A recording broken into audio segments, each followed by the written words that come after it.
নমস্কার friends, welcome to agriculture of Bengal. আজ আমরা আইরেড ভেন্ডি চাষ সম্বন্ধে আলোচনা করব। আইরেড ভেন্ডি চাষ করার জন্য প্রথমে জমি তৈরি ব্যবসায়টি খুব গুরুত্বপূর্ণ।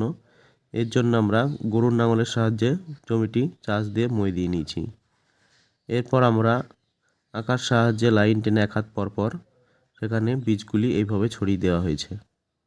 এখানে আমরা 6 কাঠা পরিমাণ জমিতে 2 কেজি সুধা ভিএনআর কোম্পানির সুধা বীজ ব্যবহার করেছি।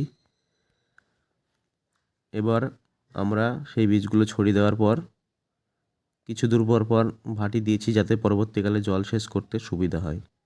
এখানে আমরা 14-35 সার 6 কেজি ব্যবহার করেছি। বাকি যে জমিটুকু দেখতে পাচ্ছেন সেদিকে আমরা ভুট্টা বীজ বপন করেছি।